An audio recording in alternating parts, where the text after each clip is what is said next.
किसी एजेंसी ने बोला था कि वो मेरे साथ फ़ोटोशूट करेंगे, और वो मेरी ज़िंदगी का पहला फ़ोटोशूट था। एक छोटे सी जगह से निकली हुई लड़की जिसको मॉडलिंग इंडस्ट्री के बारे में कुछ नहीं पता, वो फ़ोटोशूट करती है, उसे शायद खड़े रहने की भी तमीज़ नहीं है, कैमरे में कैसे देखना। नॉर्मल लोग यार ऐसे ही होते हैं, जो इंडस्ट्री का हिस्सा नहीं है, उन्हें आप नहीं बता सकते। आजकल तो खैर इंस्टा की वजह से सबको पोजिंग आ गई है, बट मुझे जब मैंने किया तो मुझे लगा जैसे I was very raw, I didn't know a lot of things, I was शाई, बॉडी लैंग्वेज भी बड़ी रिस्ट्रिक्टिव थी, फ्री नहीं थी। बोलते हैं ना, बॉडी लैंग्वेज जब फ्री होता है तो कैमरे में अच्छा लगता है, क्योंकि आप कंफर्टेबल लगते हो।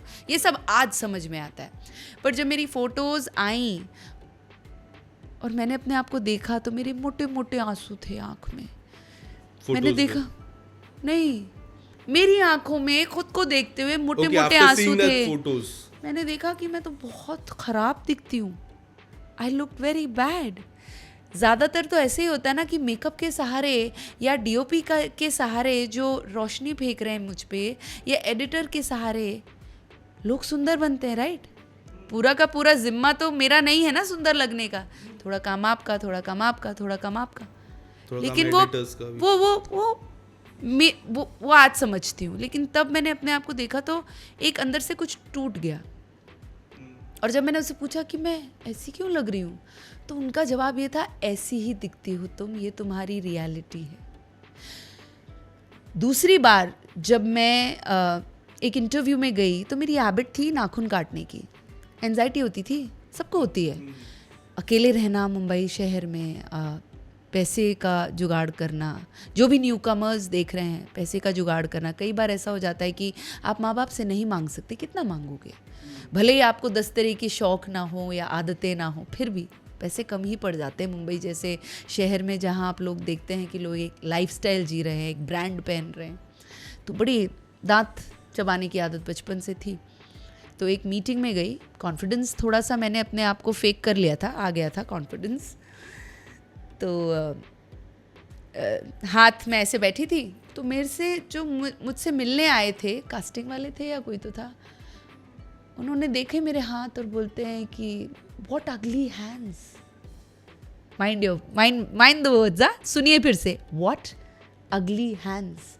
तो जो नए बच्चे देख रहे हैं मुझे, एक लड़की जो इंडस्ट्री में अभी घुसी भी नहीं है, फोटोज खिंचा रही है, ढूंढ रही है अपने आप को, आपने उसे 2 स्टेटमेंट्स दिए। एक शख्स ने कहा कि आप ऐसी ही दिखती हैं, ये आपकी सच्चाई है, और दूसरे ने कहा कितने खराब हाथ हैं, तुम एक एक्टर हो, तुम्हें हमेशा, आज देखिए हाथ मेरे जी बड़े मैनिक्योर्ड हैं, मुंबई के हिसाब से मैं बड़ी सेट हो गई हूँ जी। नहीं, साल में 2 बार मैनिक्योर कराती हूँ, उसके अलावा जैसे हैं वैसे रहने देती हूँ, मुझे ऐसा कोई प्रॉब्लम नहीं है। आज अगर कोई मुझे बोले कि आपके नाखून खराब है, जी हाँ ऐसी हूँ मैं।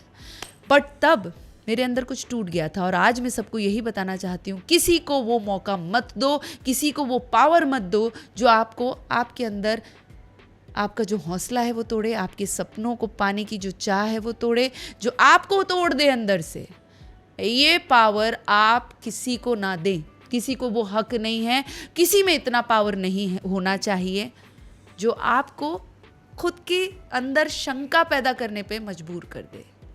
मैं तो रेजिलिएंट थी, मैं तो जिद्दी थी, हो सकता है कोई दिल तोड़कर कुछ और स्टेप उठा ले, वल्नरेबल स्थिति में कुछ और कर जाए, रिपेंट करना पड़े।